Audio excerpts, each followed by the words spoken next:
It is a simple war memorial in Hilsum, 8 miles west of Arnhem in the Netherlands. An anti-tank gun, a few guns, British helmets, parachute containers. The monument was erected after the war with material found in the fields behind it. This is where the 1st British Airborne Division landed during Operation Market Garden in September 1944. This video tells the story of the road to the bridge in Arnhem. Operation Market Garden is a plan devised by Field Marshal Bernard Montgomery.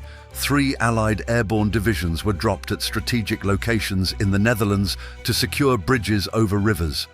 The 101st American Airborne Division landed near Eindhoven. The 82nd American Airborne Division had to secure the bridge over the Maas near Grave and the River Waal near Nijmegen. The 1st British Airborne Division was tasked with capturing the bridge over the Rhine near Arnhem. Allied ground troops would advance along this route to bypass the feared Siegfried Line. The war would be over by Christmas 1944. That was the idea.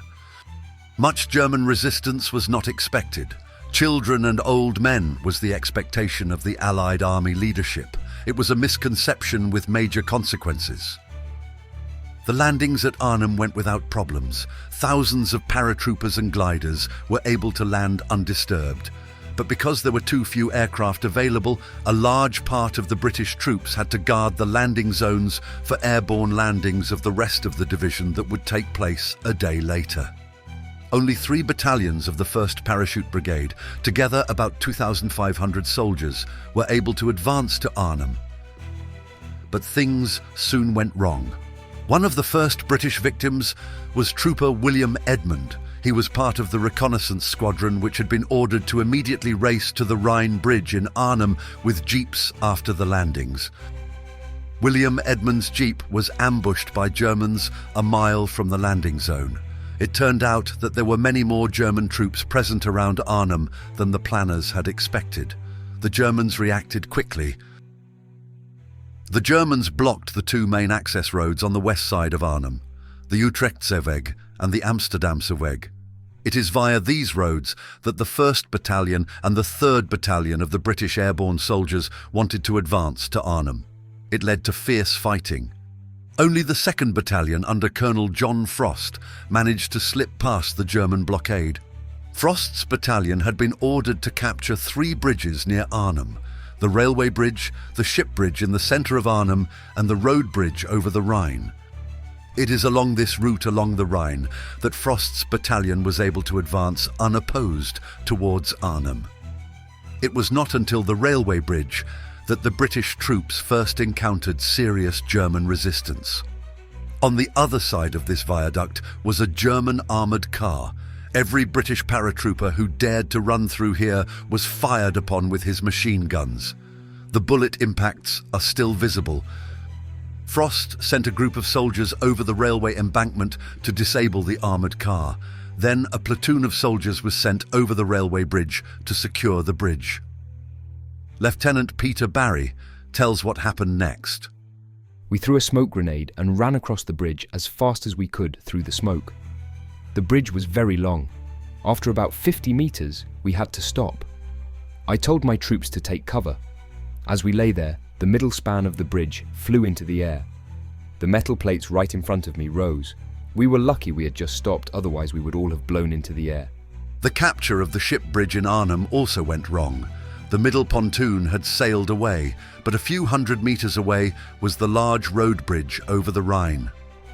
On September 17th, 1944, at 8 p.m, the 1st British soldiers reached the bridge. Colonel Frost organised a defensive perimeter on the north side of the bridge. It consisted of a total of about 700 soldiers. The rest of the division was held up in Oosterbeek, west of Arnhem. For days, the Germans tried to drive the British away from the bridge. The first attack came on Monday, September 18th. A German column of armoured vehicles tried to break through the British lines via the south side of the bridge. Of the 27 German vehicles, 23 were destroyed. After 4 days of bitter fighting against an opponent who had bombarded the British position with tanks and artillery, the British had to give up the battle. The Allied ground army should have been in Arnhem 2 days earlier. But the Allies had not advanced beyond Nijmegen. Out of ammunition, "God save the King" was the last radio message the British sent from the bridge. A total of 1,300 British paratroopers were killed in the battle in and around Arnhem. They are buried at the Airborne Cemetery in Oosterbeek. After the war, young children in Oosterbeek laid flowers at the graves of the British victims. Willemien Rieken did this as a young girl at the grave of Trooper William Edmond. She happily cared for it until her death in 2020. I think you have to realize, if you look around here, that all those boys gave us our freedom and they gave us their lives. And I am very, very grateful that they did. When my children were about the age of the boys here, I took them with me and said, "Look at those stones and look at the age. You are still alive because of them laying here."